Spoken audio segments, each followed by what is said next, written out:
नहीं है। चलो देखो, तो 1 पॉइंट से पास होने वाले to find the equation of straight line, to find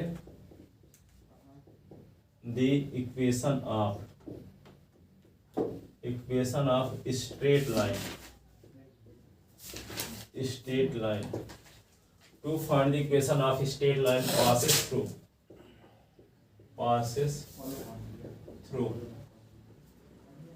one point का नाम ए लिख लेते हैं, जिसका कोऑर्डिनेट है x1 y1 z1। 1 पॉइंट से पास होने वाले, तो पिछले साल आप पढ़े थे 1 पॉइंट से पास होने वाले लाइन की equation y minus y1 m common s minus x1, ठीक है। लेकिन इस साल क्या पढ़ेंगे, s minus x1 upon l, y minus y1 upon l, और z minus z1 upon l। इसको प्रूव करके दिखाते हैं। अब l के स्थान पर डायरेक्शन रेशियो आ गया तो s minus s1 upon a, और y minus y1 upon b, और z minus z1 upon c।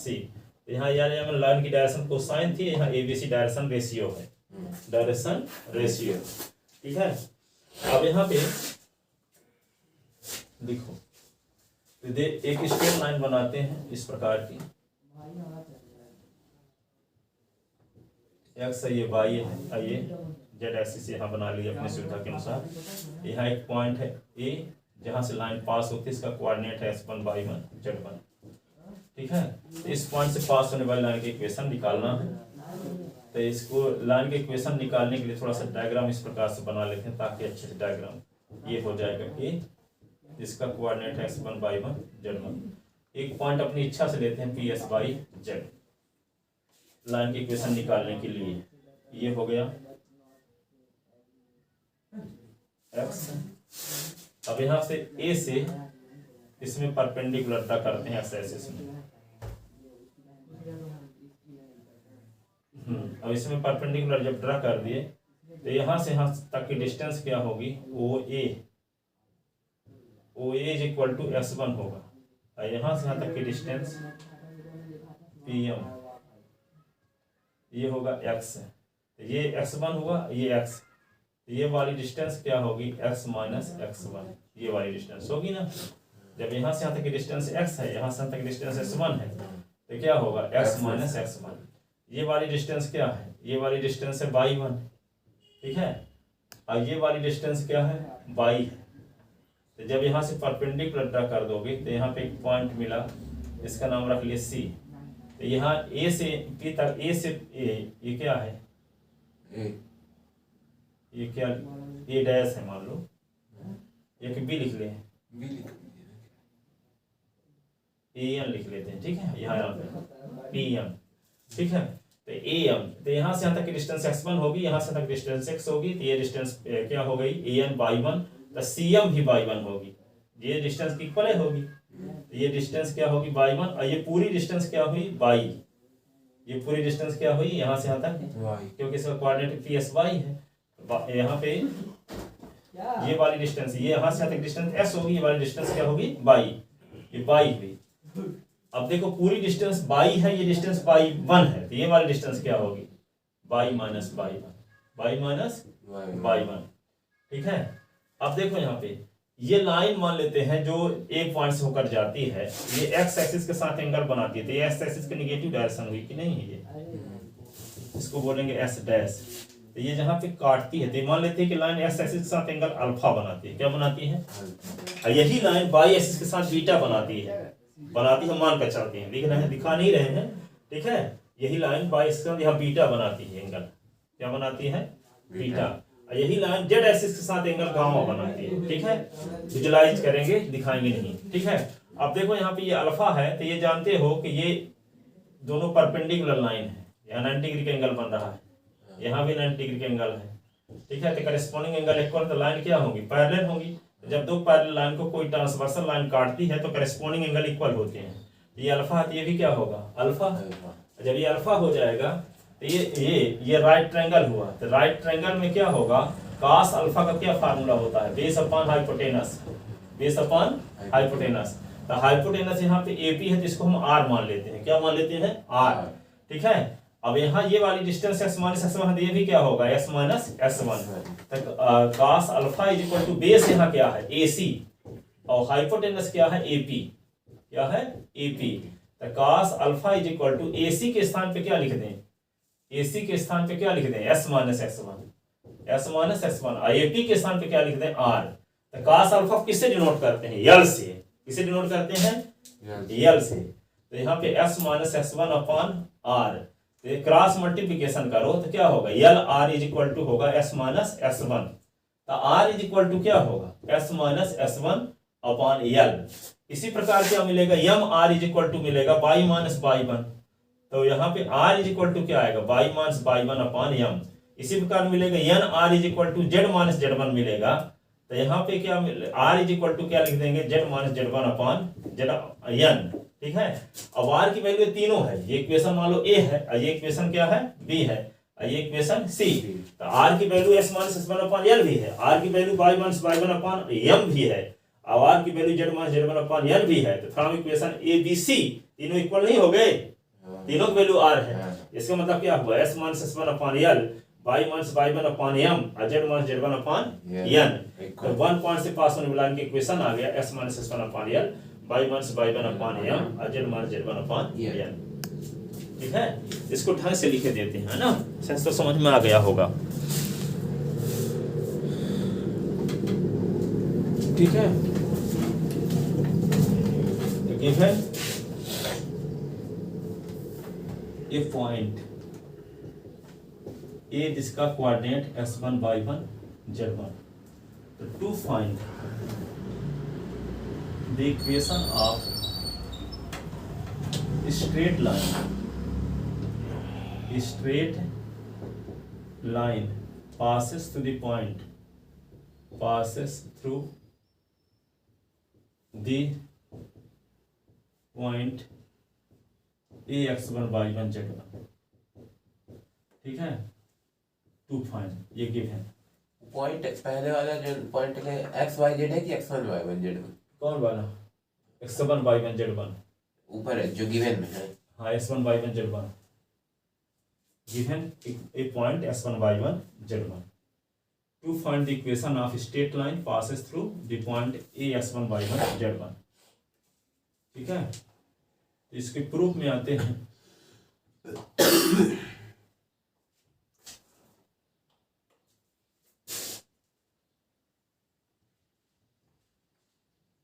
draw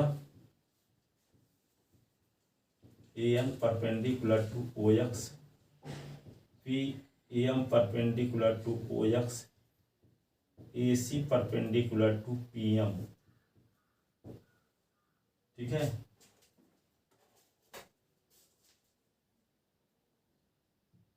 अब ये प्रूफ में ये लिखना चाहते हैं, कितना लिखना है proof late PX by ZB any arbitrary point TARY point on the line,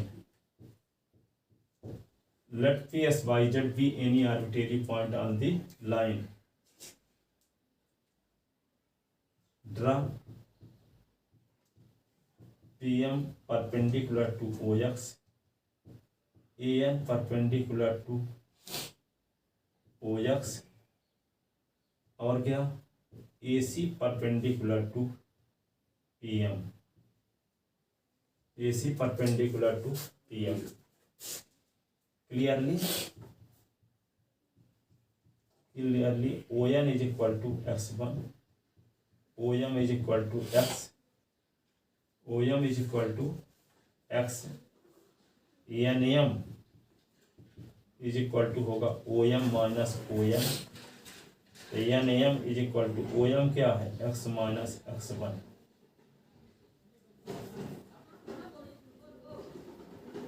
AN is equal to y1 is equal to CM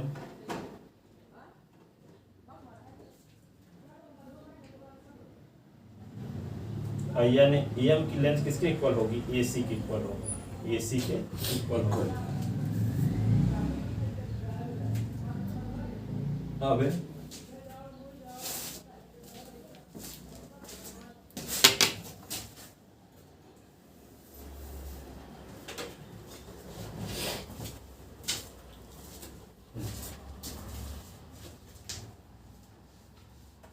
AC की इक्वल होगी। अब यहाँ क्या निकालना था आपको,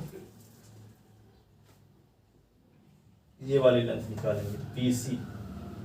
तो PC इज इक्वल टू होगा क्या, PM minus CM, PM minus CM। और PM क्या है, बाई, और CN क्या है, बाई वन। तो PC मिल गया। ठीक है, सिंस आपको ये पता है कि AC परपेंडिकुलर है किस पर, PM पर, तो ये एंगल क्या होगा, angle ACP, angle ACP is equal to 90 degree. ACP is equal to 90 degree. ठीक है, ACP। अब मान लेते हैं कि लाइन जो A पॉइंट्स पास होने वाली लाइन X एक्सिस के साथ एंगल क्या बनाती है, अल्फा, Y एक्सिस के साथ बीटा, और Z एक्सिस के साथ गामा। तो क्या लिख देंगे, let line AP makes angle alpha, beta and gamma with coordinate axis, ठीक है। So angle PAC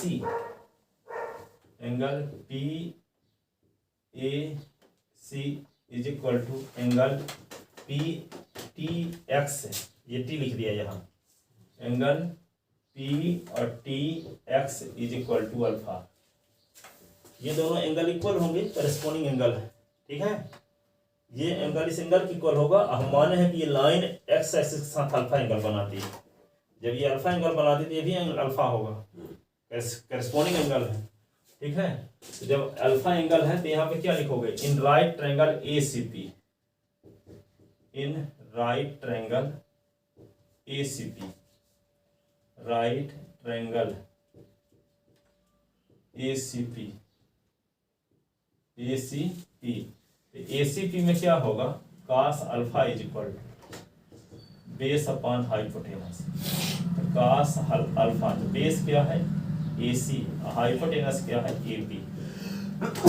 cos alpha is equal to क्या है, AC को क्या माने हैं x माइनस x1, AP क्या है R, where AP is equal to R से A से P तक की लेंथ को R हम कह लिए।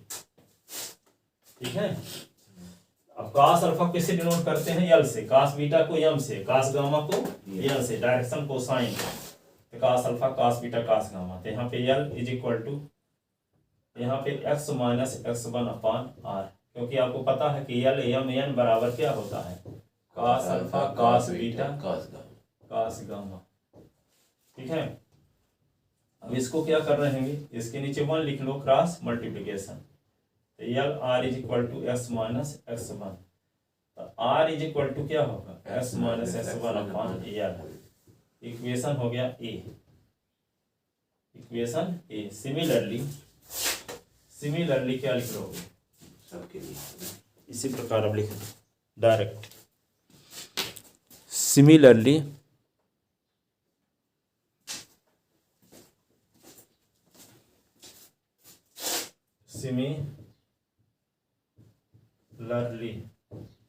R इज इक्वल टू क्या होगा, y minus y1 upon M, R is equal to Z minus Z1 upon N।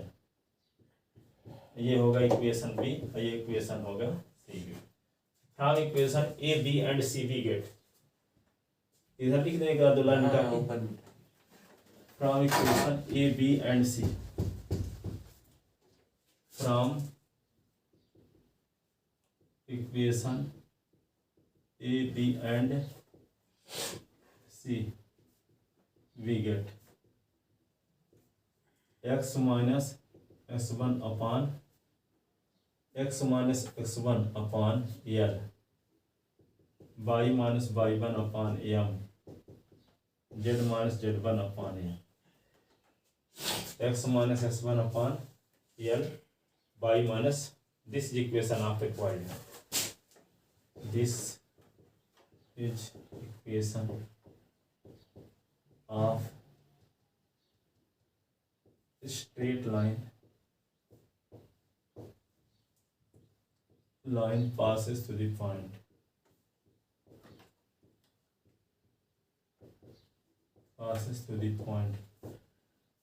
A S1 y1 z1. This is the equation of straight line passes through the point A S1 y1 z1.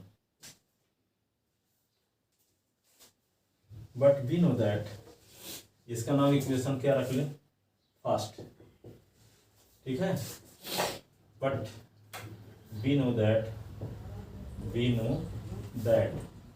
क्या जानते हो आप, M N is equal to होता है A upon under root A square B square C square, B upon under root A square B square C square, C upon under root A square plus B square plus C square. Value रख दो equation first में, putting above value in equation first, putting above value in equation first.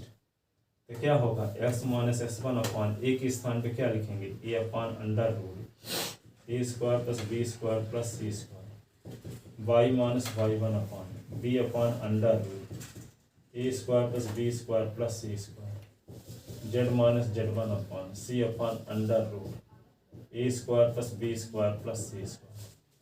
तो यहाँ पे A into one B into one C into one. अब देखो ये चीज़ सेम है, सेम टर्म काट देते हैं. जैसे मान लो कहीं पे एक्स अपॉन 10 मिल जाए, वाई अपॉन 20 मिल जाए और जेड अपॉन क्या मिल जाए 30.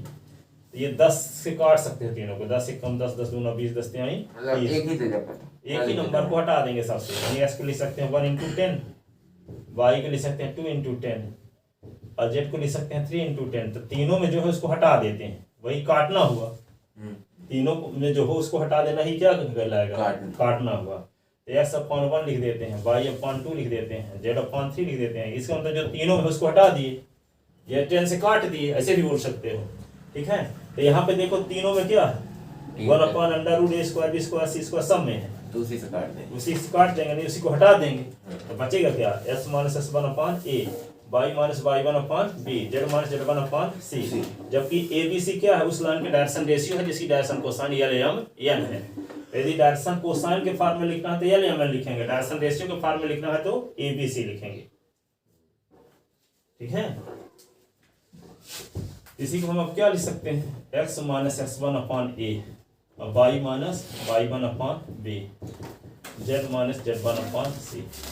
This is the equation of required line in term of direction ratio. This is the equation of required line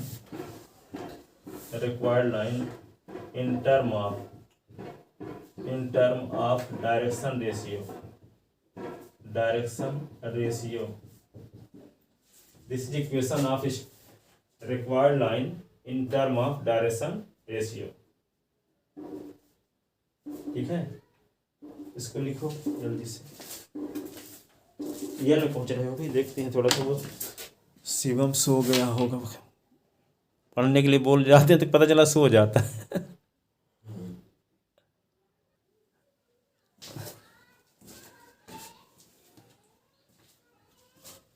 चलो देखो, तो 1 पॉइंट से पास होने वाली लाइन का इक्वेशन आ गया. अब यहाँ तक निकला ना, इसका नाम इक्वेशन क्या रख लेते हैं, सेकंड. क्या लिख लिए, इक्वेशन सेकंड, ठीक है. अब देखो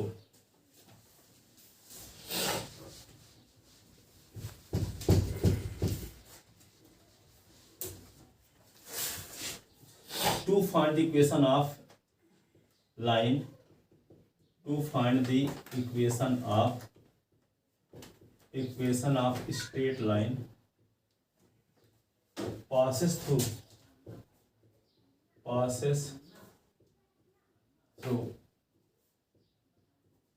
2 point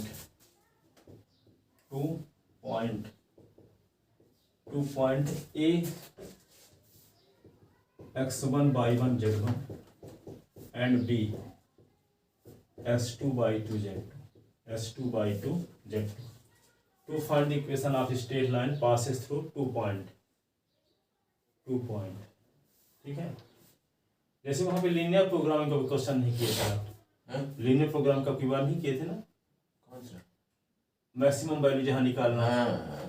नहीं, उनको सबको करने की कोशिश करो, पूरी चीज मेंटेन करें, जो क्वेश्चन बनते रहें, ये तो बन ही जाएगा, ये बन जाएगा। मैक्सिमम मिनिमम का भी मैक्सिमम वैल्यू निकालने के लिए साइन कास इसको उसको 18 क्वेश्चन बताएं तब भी नहीं किए। उस पूरी चीज को मेंटेन करना सीखो, पूरा एक साथ कैसे लिख पाओगे। भले 2 क्वेश्चन 3 क्वेश्चन तैयार हैं तो उनको लिखो, हर एक चैप्टर क्वेश्चन को कवर करो हर संडे, ठीक है। आपकी बात अब स्टेट लाइन भी कवर करवा देंगे, मैक्सिमम मिनिमम भी बढ़ा देंगे सैटरडे के पहले तक में, ठीक है। तो दोनों चीज आएगा, अब फिर वो बन जाएगा। फर्स्ट चैप्टर बचा रहेगा प्रोबेबिलिटी, उसको भी अगले वीक तक में सब दोनों को निपटा देंगे, ठीक है। आप पूरी चीज मेंटेन करना है, हम पढ़ाने के लिए तो हम एक ही दिन में पढ़ा देंगे सब, ठीक है। वो तैयार ना करो तो क्या मतलब निकलेगा, ठीक है। सब पढ़ा हुआ रहेगा, पता लगेगा पढ़े हैं पर बन नहीं रहा। तैयारी करो, खूब लिख लिख कर पढ़ो, पर कंटिन्यू 5-5, 6 घंटा लिख लिख कर पढ़ो। 5 घंटे मैथ, 5 घंटे फिजिक्स, 5 घंटे केमिस्ट्री, 2 घंटे हिंदी, 1 घंटे इंग्लिश, ऐसे पूरे से। खाना वाना तो बनाते नहीं हो, कहीं जाते नहीं तो चुपचाप बैठे रहो बिस्तर में ओढ़े बेढ़े, बाहर निकल कभी ना पढ़ना, छत में बच जाके कभी ना पढ़ना, बिस्तर में बैठे हुए ऐसे। कभी थक गए तो झपकी ले सकते हो 10-5 मिनट, पर एकदम बैठे रहो उसी में, उठवे ना करो, कंटिन्यू 5 घंटे 6 घंटे बैठे रहो। मोबाइल बंद के रख दो तो ऊपर छत में, मोबाइल का पर ठीक है, ठीक है। तो to find the equation of straight line passes through 2 point, ठीक है। तो देखो given 2 point,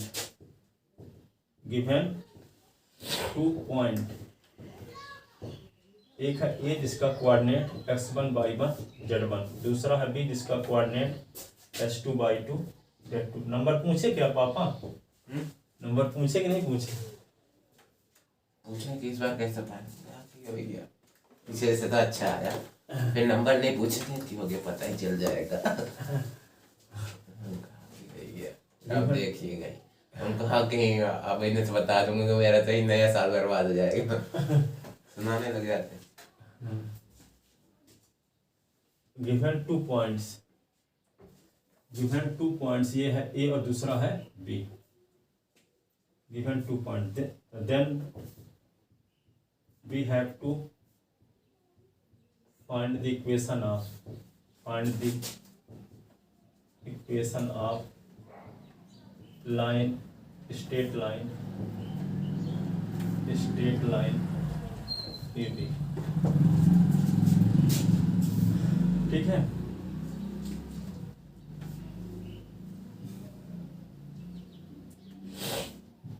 Let the equation of line passes through the point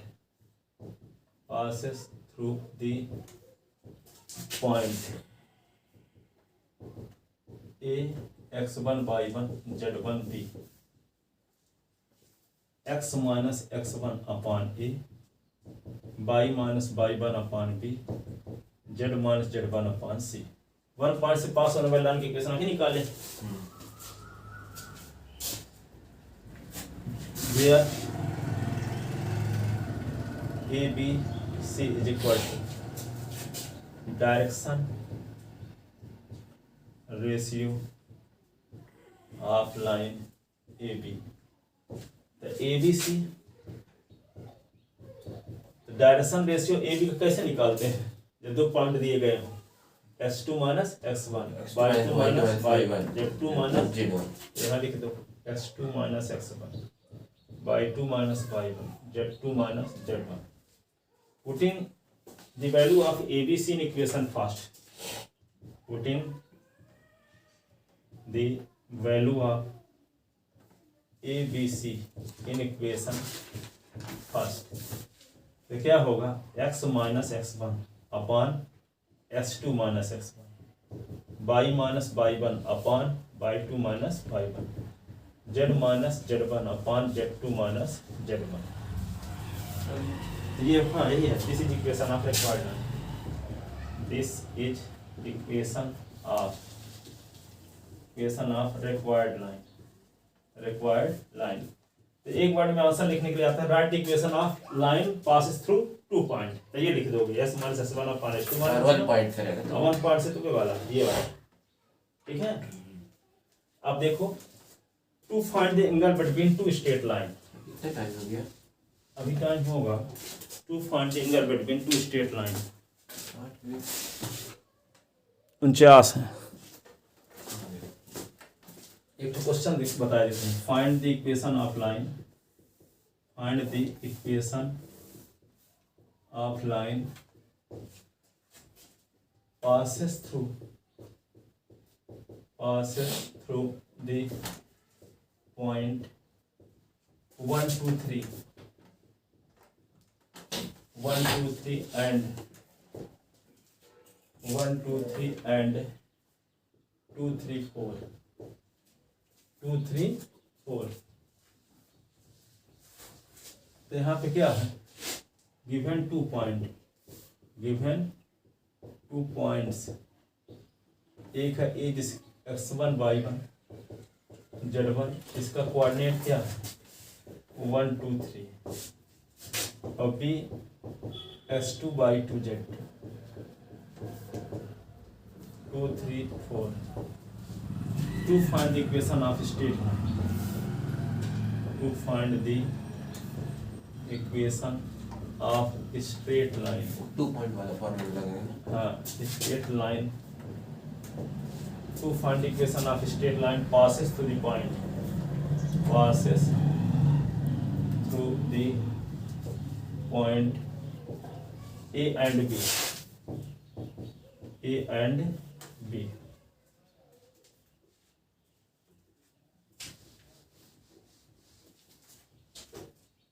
Let the equation of line, let the equation of line A B B, क्या लिखेंगे s minus x1 upon s2 minus s1, y minus y1 upon y2 minus y1, z minus z1 upon z2 minus z1। अब ये सब value put करो इसमें, तो क्या होगा x माइनस x1 के स्थान पे लिखेंगे 1 upon 2 minus 1, y minus 2 upon 3 minus 2, z minus 3 upon 4 minus 3, क्या होगा s minus 1 upon 1, y minus 2 upon 1, z minus 3 upon 1। This is equation of required, this is equation of required line, ठीक है। ये required line के equation हो गया। 1.6 पास होने वाली लाइन की इक्वेशन देखो,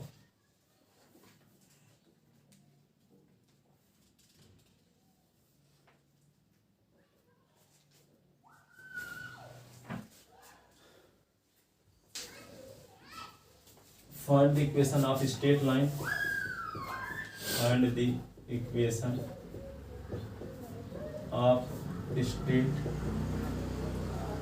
straight line passes to the point, passes through the point, passes to the point, कौन point 1 2 3,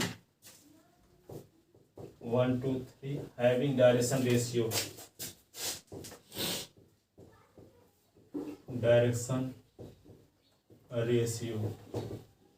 having direction ratio 4 5 6, 4 5 6। तो ए बी सी की वैल्यू यहाँ दी गई है, here given that a point ए है s1 y1 z1 के स्थान पे क्या दिया है आपको 1 2 3, 1 2 3। Then to find the equation of straight line passes through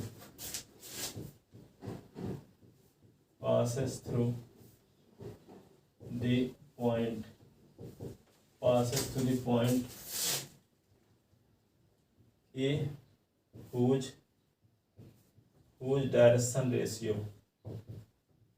direction ratio are, कुल direction ratio are A B C is equal to 4 5 आइए 6 4 5 6।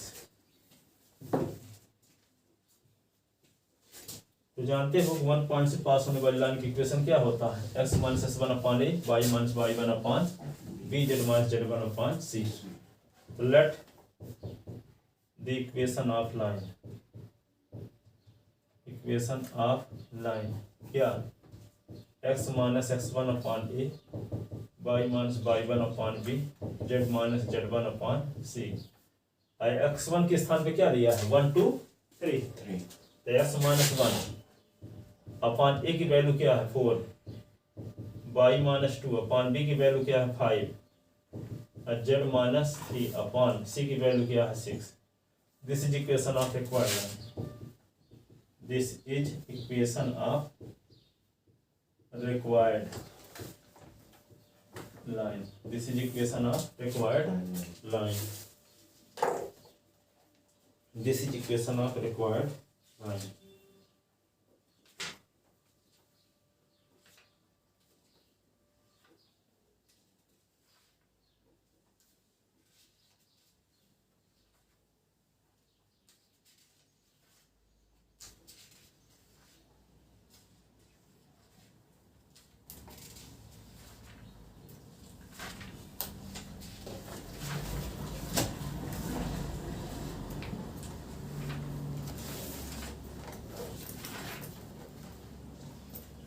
लाइन की इक्वेशन अभी पूरा पार्टेंशन दोनों के बीच के एंगल निकालेंगे, फिर इसको वेक्टर फॉर्म में भी निकालना है। लाइन की इक्वेशन 1 पॉइंट से पास होने वाली, 2 पॉइंट से पास होने वाली, बहुत निकल गया है कोर्स पिछले साल से। पिछले साल तो बोझ था, इंडिकेशन जैसे था इसमें भी। हाँ, प्लेन भी था, तो प्लेन का वेक्टर मेथड से भी था, स्ट्रेट लाइन थी, पर्याप्त निकल जाते तो फिर दिक्कत नहीं रहती आगे तक में रहता है। पर अब अगले साल से ये होने वाला है कि स्पेशल मैथ रहेगी, एक तो माइनर मैथ रहेगी। जो सिंपल मैथ पढ़ने से सिंपल पढ़ सकते हैं, एडवांस मैथ तो रहेगी, उसमें सब रहेगा। हाँ, उसमें सब रहेगा। तो जैसे मान लो आप लेते हो स्पेशल मैथ लेते हो, तो आपके लिए फिजिक्स और केमिस्ट्री फिर माइनर रहेगा, normal math physics special math लिया तो। हाँ, अब स्पेशल कोई फिजिक्स ले लिया तो उसके लिए नॉर्मल मैथ रहेगी, नॉर्मल केमिस्ट्री। कोई स्पेशल केमिस्ट्री ले लेंगे फिर ओके कि ये सब तो और फिर हार्ड हो जाएगी। हाँ, जैसे मान लो जिसको आपको मैथ से कुछ विशेष करना है, पीएचडी करना है मैथ से, ठीक है, तो फिर फिजिक्स केमिस्ट्री का है जरूरत है आपको, ठीक है, तो आप फिर सिंपल फिजिक्स केमिस्ट्री पढ़ोगे। और उधर अभी बराबर पढ़ना पड़ता है, जैसे कॉलेजों में मेजर मैथ माइनर मैथ, तब 9th क्लास से ऐसा हो जाएगा। पिछले साल से, इसी साल से, पिछले साल का है, अभी सत्र शुरू होगा जो तो नया।